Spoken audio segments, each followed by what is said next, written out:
మరొక burning issue ఉంది. ఏంటంటే పోలవరంకు సంబంధించినటువంటి ఏదైతే ఎఫెక్ట్ అవుతా ఉన్నాయో వాటిలో 5 మండలాలు ఈ ప్రాంతాల్లోనే ఉన్నాయి. దానికి సంబంధించి గతంలో కూడా కూటమి ప్రభుత్వం 2014 నుంచి 19 వరకు అధికారంలో ఉన్నప్పుడు ఆ ప్రాంతాల్లో కోనవరంలో 4 గ్రామాలు మాత్రమే 41.5 ఉంటే మా గవర్నమెంట్ వచ్చిన తర్వాత అక్కడున్న పరిస్థితులన్నీ కూడా మేము గమనించి 32 గ్రామాలని మేము 41.2లోకి తీసుకొచ్చి వాటి స్ట్రక్చర్ వాల్యూస్ సర్వేలన్నీ చేయించి వారి బెనిఫిషియర్స్ అన్నీ మీరు చేస్తే ఈరోజు వీళ్ళు వచ్చేసి అక్కడ ఏంటంటే ప్రజా అభిప్రాయం మేరకే వాళ్ళు మీకు ప్లేసులు సెలెక్ట్ చేసి పంపించాలి. కానీ ఈరోజు మీరు బలవంతంగా వాళ్ళకి ఇష్టం లేని ప్లేస్లకు పంపించడానికి ప్రయత్నాలు ఈరోజు జరుగుతామన్నాయి. వాళ్ళందరూ కూడా ఆశగా ఎదురు చూశారు. చంద్రబాబు నాయుడు గారు వస్తే పోలవరం గురించి మాట్లాడతారేమో, మాకు ఏమైనా భరోసా ఇస్తారేమో, మమ్మల్ని ఇక్కడి నుంచి బలవంతంగా కూటమి నాయకులందరూ కూడా అక్కడ రైతులతో అలా ఒప్పందాలు చేసుకొని కమిషన్లకు ఆశపడి మాకు ఇష్టం లేని ప్లేసులకి పంపించాలని చూస్తున్నారు.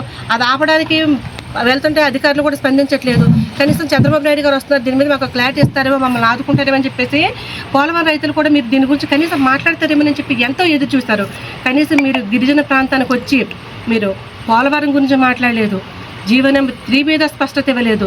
అలాగే ఇక్కడ ఇంతమంది పిల్లలు అనుమానాస్పదంగా చనిపోయిన, ఇంతమంది పిల్లలు నిర్లక్ష్యంగా బారిన పడి ఇలా హాస్పిటల్ పాలవుతున్న, ఇన్ని అరాచకాలు జరుగుతున్న ఏటి మీద కూడా స్పందించకుండా ఈరోజు మీరు ప్రజాధనాన్ని కోట్ల రూపాయలు వెచ్చించి మీ డబ్బా మీరు కొట్టుకోవడానికి ఇక్కడ కార్యక్రమం జరిగినటువంటి పరిస్థితులు కనబడుతున్నాయి తప్ప మీరు పెట్టినటువంటి ఈ కార్యక్రమం, ఈ గిరిజన ప్రాంతాలు మీరు పెట్టినటువంటి ఈ కార్యక్రమం ఏదైతే ఉందో ఇది ప్రజలకు ఏ విధమైనటువంటి భరోసాను కల్పించేదానిగా, ఏ విధమైనటువంటి నమ్మకాన్ని ఇచ్చేటటువంటిగా లేదు. కాబట్టి ఖచ్చితంగా ఇప్పుడైనా మీరు జీవో నెంబర్ 3 గురించి మీరు అధికారంలో ఉన్నారు, మీరు అధికారంలోకి వస్తే చేసి చూపిస్తామన్నారు కాబట్టి, మీరు పునరుద్ధరిస్తామన్నారు కాబట్టి మీరు ఖచ్చితంగా చేయాలి. ఎందుకంటే ఈరోజు టెక్నికల్ ఇష్యూస్ వస్తున్నాయి అంటున్నారు.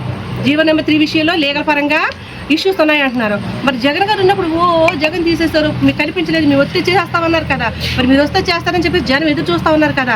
మీరు అధికారంలోకి వచ్చారు, ఈరోజు గిరిజన ప్రాంతాలను కూడా వచ్చారు కదా, మరి దీని గురించి ఎందుకు మీరు మాట్లాడకపోతున్నారని చెప్పేసి మేమంతా కూడా వైఎస్ఆర్సీపీ నుంచి మేమంతా మిమ్మల్ని ప్రశ్నిస్తూ ఉన్నామండి. ఖచ్చితంగా ఇక్కడ ఉన్నటువంటి ముంపు ప్రాంతంలో ఇంకా చాలా సమస్యలు, ఒకటి కాదండి, నేను ఒక సమస్య మాత్రం చెప్పి ఇంకా చాలా సమస్యలు ఉన్నాయి. ఆ సమస్యల పట్ల కానీ ఇప్పుడు గిరిజనులు ఫేస్ చేస్తున్నటువంటి జీవో నెంబర్ 3 కానివ్వండి, లేకపోతే 170 యాక్ట్కి ముప్పు కలిగినటువంటి పరిస్థితులు ఏవైతే ఉన్నాయో వీటి పట్ల మీరు స్పందించాలి, కనీసం ఒక స్టేట్మెంట్ అంటే ఇవ్వాలని చెప్పేసి ఈరోజు గిరిజన సంఘాలన్నీ కూడా ఆ రోజు మిమ్మల్ని కలవడానికి వస్తే కనీసం వాళ్ళని కూడా మిమ్మల్ని కలవకుండా అడుగుతున్న పరిస్థితులు మీరు చూశారు. కాబట్టి ఖచ్చితంగా వీటి మీద ముఖ్యమంత్రి చంద్రబాబు నాయుడు గారు స్పందించాలని చెప్పేసి వైఎస్ఆర్ పార్టీ తరఫు నుంచి మేమంతా కూడా డిమాండ్ చేస్తూ ఉన్నామండి.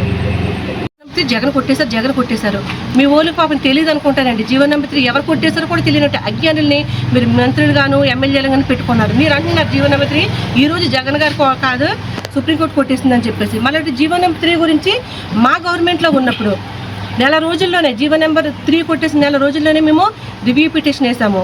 టీఎస్సీలో తీర్మానం చేసి రివ్యూ పిటిషన్ వేస్తే 24లో ఆ రివ్యూ పిటిషన్తో పాటు తెలంగాణ రివ్యూ పిటిషన్, అలాగే 15 మంది ప్రైవేటు వ్యక్తులు వేసినటువంటి రివ్యూ పిటిషన్తో సుప్రీంకోర్టు కొట్టేసింది.